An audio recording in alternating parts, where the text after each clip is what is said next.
we'll be discussing some of the remaining questions. I had actually recorded at least 40 minutes or 50 minutes worth of screen recording, which unfortunately got cleaned up on its own. I don't know how, so we'll be discussing the remaining questions very shortly. So here is a question which has bothered me from a while now.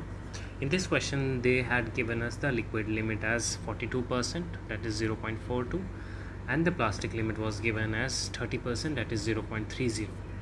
What they had also given us was the percentage volume change from liquid limit to dry state. Now, for one thing is we know about is that this is how the Atterberg's chart goes.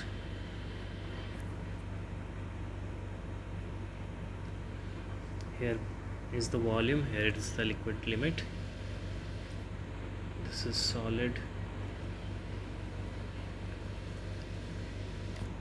here comes the shrinkage limit, in here comes the plastic limit, in here comes the liquid limit. Here we have liquid state,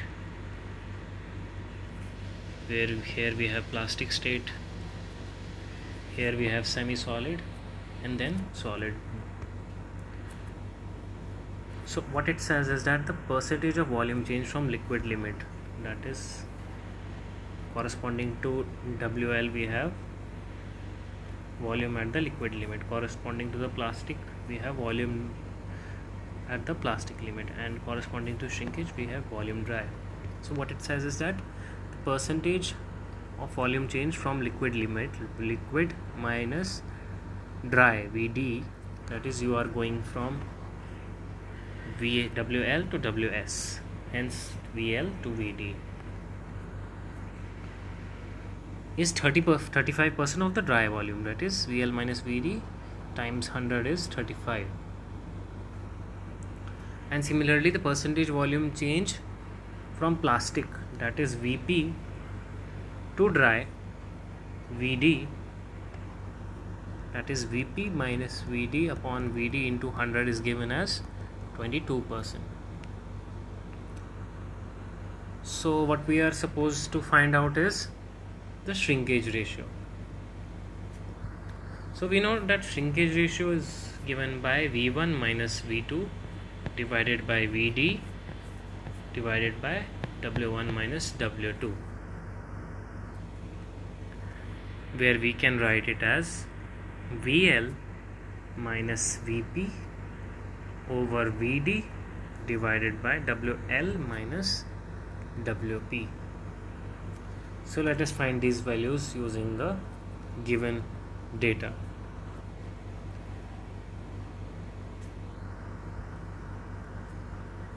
We know that WL minus WP is what in this question? 0.42 minus 0.30, that becomes 0.12. So this factor is done.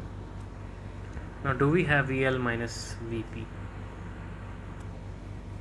We'll have to find it out. Let's see how can we find it out. VL minus VP by VD is what we require. Now we will have to find out this using these two terms.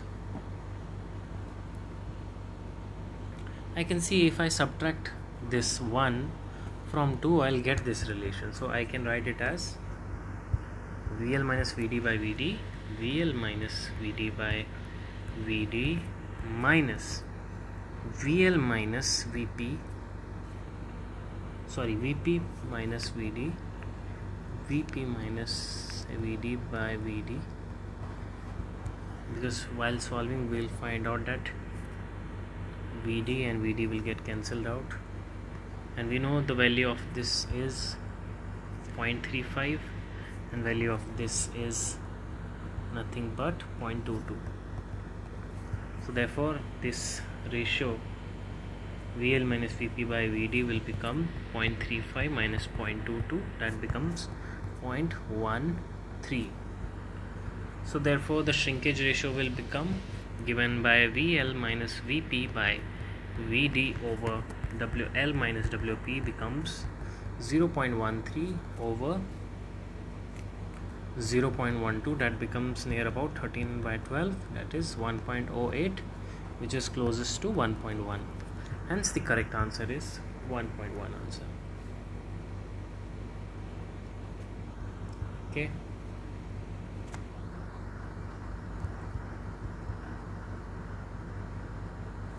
We also have to keep this one thing in mind, that we generally memorize only this formula, V1 minus Vd over Vd divided by W1 minus Ws, where Vd is corresponding to Ws only. But when in the question only Wn and Wp are given without Ws, that is shrinkage limit, we often have to first solve Ws and go the long way. But we have to keep this in mind, the concept that shrinkage ratio is ultimately the fundamental slope of the shrinkage curve given by delta V by Vt over delta W, and which remains constant or is assumed constant. होता तो नहीं है, but is assumed constant between any 2 points in the plastic or liquid state. Also, shrinkage ratio is written in terms of density as gamma d by gamma W, or rho d by gamma d by gamma W, which can be written as G1 plus E. And shrinkage ratio is also calculated as, the shrinkage limit is calculated in the form of shrinkage limit as W1 minus V1 minus Vd by Vd over shrinkage ratio times 100. Let's see the other question. Let us see this question. We'll do quickly. Scampton's pore pressure coefficient B for saturated soil is 1. In shear test on cohesionless soil, if the initial void ratio is less than the critical void ratio, then the sample will initially decrease and then increase in the volume. And this is what? This is shear test on cohesionless soil, that is sand, silt, etc. So the concept behind is that effect of dynamic or seismic leading on the saturated sand. So volume change versus shear strain graph एक graph होता है इसमें, दूसरा change in pore pressure versus shear strain दूसरा graph होता है इसमें, और तीसरा void ratio versus shear strain graph होता है. तो the change in volume for dense sand goes like this. Dense sand में एनी हाउ वॉइड्स तो कम होते हैं, but there are still voids. तो इनिशियली वॉल्यूम रिडक्शन होता है और इवेंचुअली एक पॉइंट रीच होता है जिसे कहते हैं इंटरलॉकिंग ब्रेक, जहाँ पे सॉलिड एक दूसरे के साथ एकदम चिपके होते हैं और उनमें इंटरलॉकिंग रेजिस्टेंस ओवरकम कर देती है फर्दर इफेक्टिव स्ट्रेस. हेंस एकदम से डायलेटेंसी ओवरटेक करती है एंड वॉल्यूम स्टार्ट्स ग्रेजुअली और प्रोग्रेसिवली इंक्रीजिंग. उसके बाद इवेंचुअली फ्लैट कर्व हो जाता है. फ्लैट कर्व रीच होता है जब हमारा void ratio critical void ratio के बराबर होता है. लूज एंड में कोई दिक्कत नहीं, बड़ी इजीली वॉइड रेशियो उसमें ज़्यादा होते हैं तो वॉल्यूम रिडक्शन होता जाता है very easily smoothly. Change in pressure versus shear strain में देखा जाए तो क्योंकि टेस्ट अनड्रेन्ड अनड्रेन्ड कंडीशन में किया जाता है, तो what happens is that loose sand में इफेक्टिव प्रेशर हमारा बढ़ता जाता है. तो जो पोर प्रेशर बढ़ता जाता है क्योंकि अनड्रेन्ड कंडीशन है, पानी को जाने की कहीं जगह नहीं है, तो इफेक्टिव स्ट्रेस कम होता है. इफेक्टिव स्ट्रेस कम होता है तो शेयर स्ट्रेंथ भी कम होती है. देयरफॉर पोर वाटर प्रेशर इंक्रीज़ करता जाता है लूज सैंड में, कोई दिक्कत की बात नहीं होती. बट डेंस सैंड में क्या होता है कि जैसे ही हम स्ट्रेस बढ़ाते हैं तो एक्सपल्शन ऑफ प्रेशर तो होता है, यानी पोर वाटर प्रेशर इंक्रीज़ होता है, बट इवेंचुअली इसमें डायलेटेंसी वाला कॉन्सेप्ट रहता है. तो इससे क्या होता है, पानी अंदर आने लगता है और एक सक्शन क्रिएट करता है जिससे एक पॉइंट के बाद पोर वाटर प्रेशर घटने लगता जाता है. हेंस पोर वाटर प्रेशर घटता है तो इफेक्टिव स्ट्रेस बढ़ जाता है, और इफेक्टिव स्ट्रेस बढ़ता है तो शेयर स्ट्रेंथ बढ़ जाती है. तो एक कॉन्सेप्ट यहाँ से लिक्विफैक्शन का भी क्लियर हो जाता है कि सिर्फ लूज सैंड में क्योंकि पोर वाटर प्रेशर बढ़ता है और इफेक्टिव स्ट्रेस घट जाता है, तो इवेंचुअली एक पॉइंट ऐसा आता है जहाँ पे change in pore water pressure effective stress के बराबर हो जाता है, जिससे नेट इफेक्टिव स्ट्रेस ज़ीरो हो जाता है. उसे ही लिक्विफैक्शन बोलते हैं. बट ये प्रोसेस डेंस सैंड में नहीं होता क्योंकि वहाँ पे डायलेट करती है सॉइल, यानी कि एक्सपैंड करती है, जिससे कि पोर वाटर प्रेशर घट जाता है, या change in pore water pressure negative होता है जिससे कि इफेक्टिव स्ट्रेस बढ़ जाता है. Hence we can say that dense saturated sand resists the liquefaction due to its dilative tendency. फिर ये इंपॉर्टेंट कर्व जो इस क्वेश्चन से रिलेटेड है, लूज सैंड में हमेशा ही जो वॉइड रेशियो होता है वो क्रिटिकल वॉइड रेशियो से ज़्यादा होता है, वेयर एज डेंस सैंड में वो क्रिटिकल वॉइड रेशियो से कम होता है. क्रिटिकल वॉइड रेशियो एक ऐसा डायनामिक इक्विलिब्रियम है जिसके ऊपर शेयरिंग कंटिन्यू रहती है without any change in effective stress. So loose sand में ग्राफ धीरे धीरे कम होते होते क्रिटिकल स्टेट पर पहुंच जाता है. लेकिन अगेन इंटरलॉकिंग ब्रेकिंग वाला कॉन्सेप्ट यहाँ लगता है. तो पहले तो ये ECR से भी कम होने लग जाता है और नीचे जाता है अपनी इनिशियल वॉइड रेशियो कंडीशन से, इवेंचुअली फिर से इंक्रीज़ करके जो है ECR पर पहुँचता है. Not increase but rather decrease.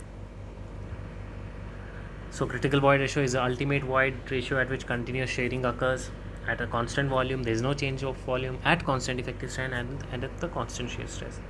Triaxial compression test में application of deviator stress on the soil specimen produces shear stress on. तो ये सिवाय हॉरिजॉन्टल और वर्टिकल प्लेन्स के कहीं और नहीं करता. इसमें कहीं ना कहीं कॉन्सेप्ट जो इन्वॉल्व है वो मोहर का स्ट्रेस सर्कल है, जहाँ पे ये कहा जाता है कि प्रिंसिपल प्लेन्स जो कि जहाँ पर हमारा डेविएटर स्ट्रेस लगता है हॉरिजॉन्टल प्लेन में और माइनर प्रिंसिपल स्ट्रेस जो लगता है वर्टिकल प्लेन में, ये दोनों हमारे प्रिंसिपल प्लेन्स हो जाते हैं. और हम जानते हैं कि प्रिंसिपल प्लेन्स पर शेयर स्ट्रेस ज़ीरो होता है. हेंस इसका आंसर है all planes except horizontal and vertical planes.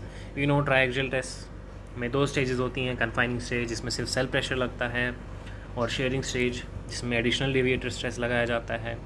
Hence principal stresses हमारे 2 हो जाते हैं, σ1 = σ3 + σd और σ3 जो कि माइनर प्रिंसिपल स्ट्रेस होता है जो कि वर्टिकल सरफेस पे लगता है. तो ये दोनों ही वर्टिकल और हॉरिजॉन्टल हमारे प्रिंसिपल प्लेन्स बन जाते हैं, तो इन पे शेयर स्ट्रेस नहीं होगा. प्रिंसिपल प्लेन की डेफिनेशन ही यही है जहाँ पे शेयर स्ट्रेस 0 होता है. देयरफॉर हॉरिजॉन्टल प्लेन हमारा मेजर प्रिंसिपल प्लेन बन जाता है और वर्टिकल प्लेन हमारा माइनर प्रिंसिपल प्लेन बन जाता है. Therefore, deviator stress induces shear stress on all planes except horizontal and vertical. फिर next question है, the shear strength of a soil in the plastic limit is considered to be as small. यहाँ पर basically ये question GPSC Gujarat public service commission की AE civil का question है 2017 का. वहाँ पर ऑप्शन में रीज़नेबल नहीं था, वेरी लिटल था, 0 था, मैक्सिमम था, तो उसका आंसर वेरी लिटल था. बट हमें एक और चीज़ जो याद रखनी है वो ये है कि जो शेयर स्ट्रेंथ प्लास्टिक लिमिट पे होती है, shear strength at the plastic limit that is near about 100 times of shear strength at the liquid limit. हमें पता है कि लिक्विड लिमिट पे तो शेयर स्ट्रेंथ होती है वो 2.7 किलो पास्कल्स होती है for nearly all soils. So but ये है क्वेश्चन भी आया है कि shear strength of plastic limit is near about 100 times that of shear strength at the liquid limit. फिर ये क्वेश्चन आता है कि ट्रायक्सियल कंप्रेशन टेस्ट है, मेजर प्रिंसिपल स्ट्रेस दिया है, माइनर प्रिंसिपल स्ट्रेस दिया है, पोर प्रेशर दिया हुआ है, तो टेंजेंट ऑफ द एंगल क्या होगा. तो σ1 दिया है, σ3 दिया है, u दिया है, तो σ1 बाहर निकालेंगे, σ1 - म्यू, σ3 बाहर निकालेंगे यानी कि इफेक्टिव स्ट्रेस σ3 - म्यू. तो इन दोनों को निकाल के हम फॉर्मूला यूज़ करेंगे sin5 σ1 बार - σ3 बार, σ1 बार बाय σ3. ये हमारा आता है 3/5. ट्राइंगल में जब 3/5 हमारा साइन होता है तो ये triangle it is known world wide 3, 4, 5, जहाँ पे ये 37 डिग्री होता है और ये 53 डिग्री होता है.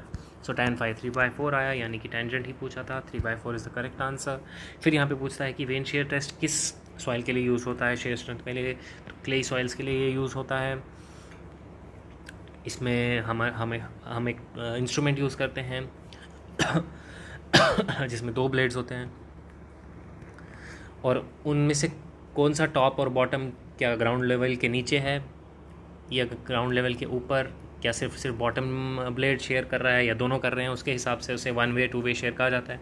तो इस इंस्ट्रूमेंट को रोटेट किया जाता है at a constant rate of 6 degree per metre to apply the torque calibrate किया जाता है यूजिंग अ स्प्रिंग जिसका कि टॉर्जनल स्टिफनेस होता है K, और टोटल टॉर्क दी जाती है K.θ से, जहाँ पे theta is the angular rotation eight failure.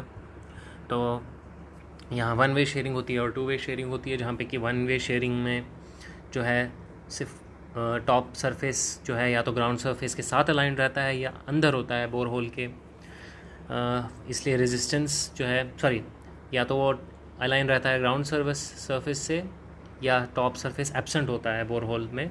सिर्फ बॉटम्स और साइड ब्लेड के रेजिस्टेंस शो करते हैं तो इसका फॉर्मूला दिया जाता है शेयर स्ट्रेंथ S और tau F given by T is for torque pi d square H/2 plus D/12। और टू वे शेयरिंग में जो वेन है वो काफ़ी अंदर डाला जाता है ग्राउंड लेवल के, हेंस दोनों ही सरफेसेस शेयरिंग में पार्ट लेती हैं, तो resistance develops along the side top and bottom surface. इसका फॉर्मूला सिमिलर है T पाई d square H/2 plus D/6। बस फ़र्क ये है कि वन वे शेयरिंग में D/2 है और उसको 2 से मल्टीप्लाई करेंगे तो D/6 टू वे शेयरिंग में आता है। Then we have another aspect is that undrained clayey soils के लिए यूज़ होता है, तो इसमें फाई 0 रहता है। तो जो शेयर स्ट्रेंथ है that is totally dependable the cohesion of the soil. Sensitivity भी इसी वेन शेयर टेस्ट से निकाली जाती है, given by UCS undisturbed by UCS is unconfined compression strength remoulded, उसको हम टॉर्क के टर्म्स में लिख सकते हैं। हमें पता है कि UCS QUs is 2 times of CU in और clayey soils liquid limit determination में हेल्प करता है, वेन शेयर टेस्ट, और स्टेबिलिटी में हेल्प करता है वेरी सॉफ्ट से soft clay such as marine clays, और ये सूटेबल नहीं है पर्टिकुलरली स्टिफ और कोर्स स्किन सॉइल्स के लिए। लेट्स सी अनदर क्वेश्चन, इनमें से कौन सा टेस्ट कंडक्ट किया जाता है सैचुरेटेड कोहेसिव सॉइल के लिए? तो अक्सर इसमें 2 ही टेस्ट में कन्फ्यूजन होती है, अनकंसोलिडेटेड अनड्रेन और यूसी टेस्ट।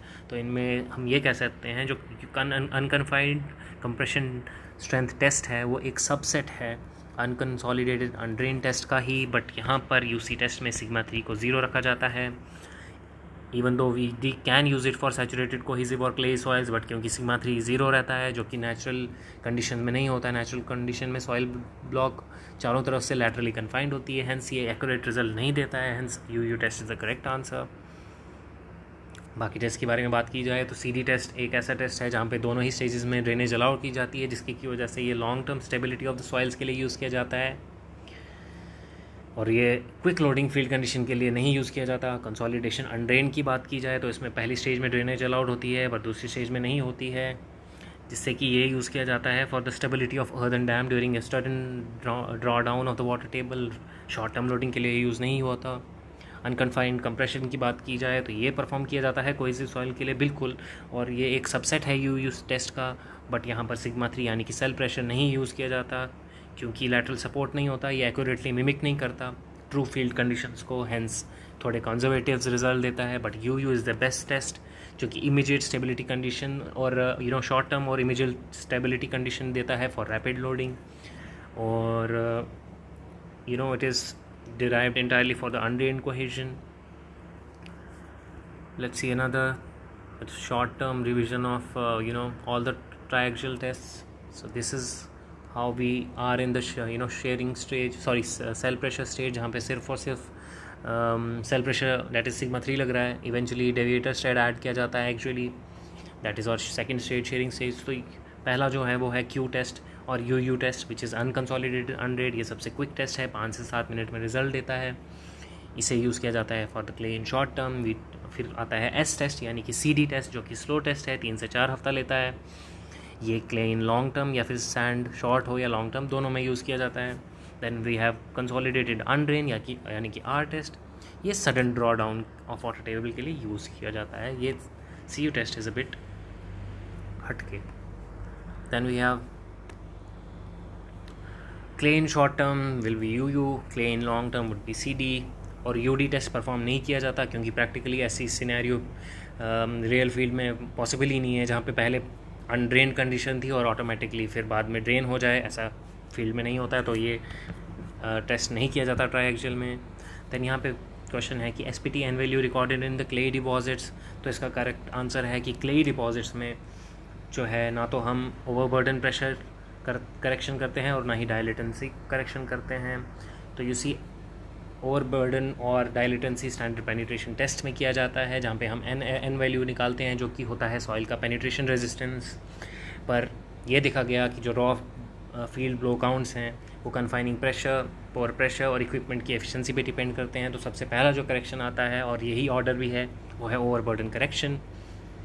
ये एक्सक्लूसिवली कोहेजन सॉइल्स के लिए यूज़ किया जाता है, यानी कि सैंड और सिल्ट, क्लेस के लिए नहीं यूज़ किया जाता।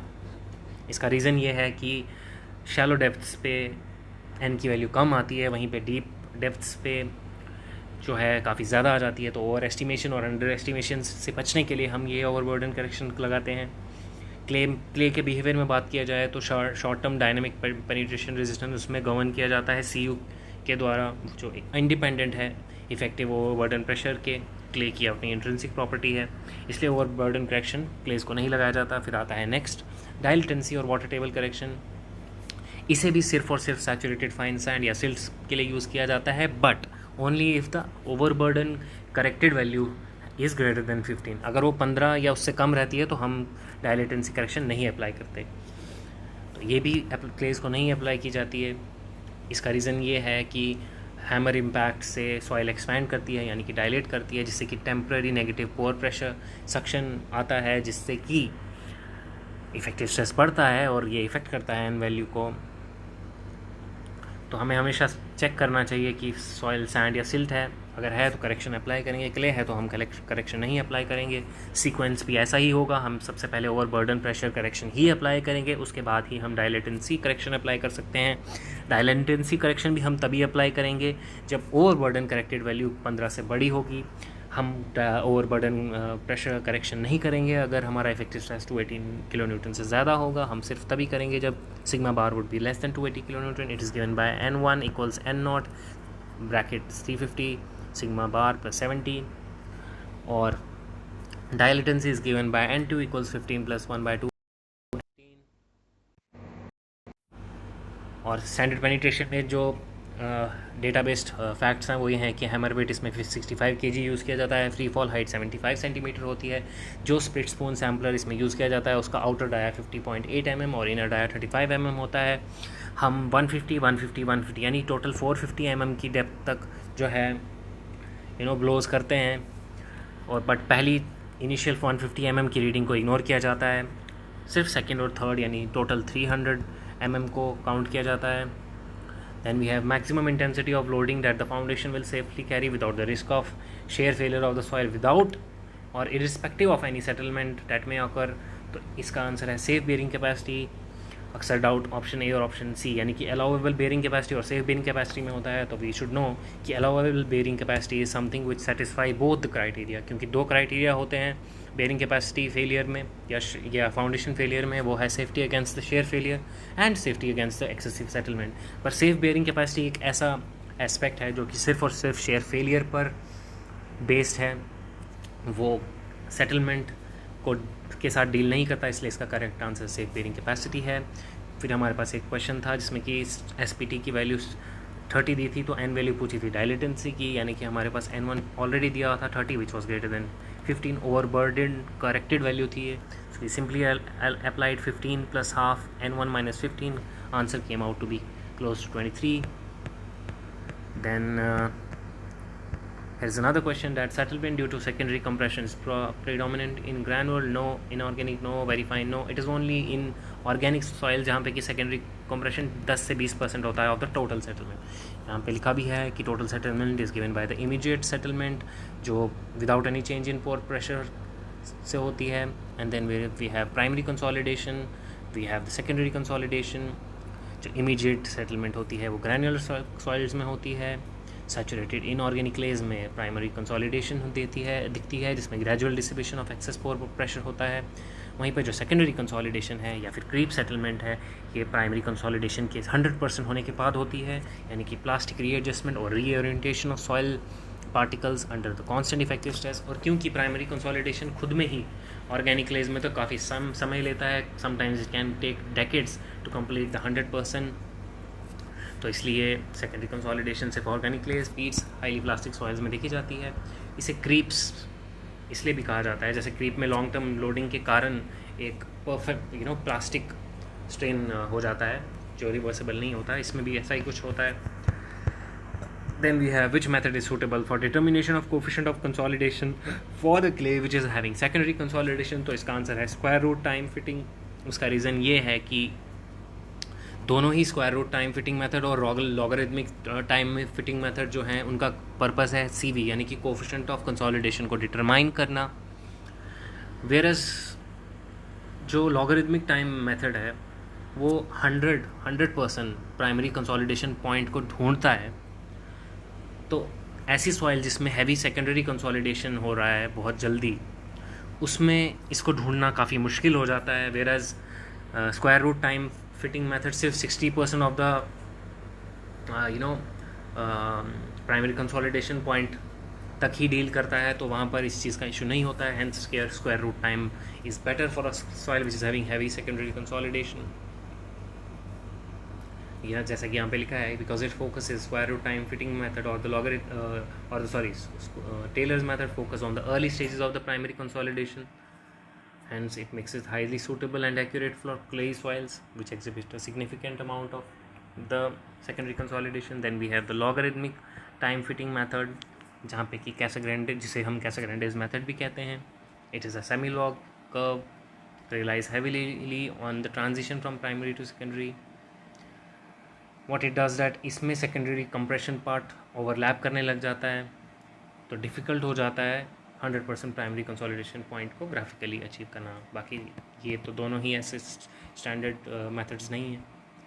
इनमें की डिफरेंस है तो लॉगरिथमिक मेथड में यानी कैसाग्रांडेस मेथड में हम T50 ढूंढते हैं, स्क्वायर रूट में भी फाइंड T90. डाटा रेंज की बात की जाए तो it goes from 0 to 100% of consolidation, it goes from 0 to 60. It is highly depend upon the 100% primary, it is not. Sensitivity की बात की जाए तो सेकेंडरी क्योंकि बहुत ज़्यादा सेंसिटिव है सेकेंडरी कंसोलिडेशन को लेके, तो हेंस यहाँ पे ग्राफ इजीली डिस्टॉर्ट हो जाता है. It is not. सो यहाँ पे इजीली हम कैलकुलेशन कर पाते हैं. यहाँ पे एक और क्वेश्चन है which says that W is the weight of the soil having moisture content and V mould as the volume of the Proctor's. तो ड्राई डेंसिटी का फॉर्मूला क्या होगा या एक्सप्रेशन क्या होगी? तो we know that dry density is given by weight over volume of the container and gamma d is given by gamma bulk 1 plus water content. So simply gamma d की value substitute करके यहाँ पर we can find out gamma bulk की value substitute करके we can get gamma d equals to W by V mold 1 plus WC. Then we have this question which says immediate settlement takes place as soon as the load is placed. Exactly. Secondary settlement is significant in the case of organic soils. Correct. Secondary settlement is estimated based on the void ratio versus time graph for a particular load. This was a bit confusing, so let's see the concept. Concept ये है कि secondary consolidation में जो coefficient of secondary compression होता है, that is indeed a function of void ratio versus the time. Therefore, the settlement in the secondary consolidation is dependent upon the void ratio versus time for a particular load. The formula of secondary consolidation is given by S equals H100, that is जब 100% primary consolidation हो चुकी है, over 1 plus E100 उस stage का void ratio जब primary consolidation has taken place. T over T100 is the time of completion of primary consolidation. Let's see another question. It says that a clay is in a flocculate structure has what?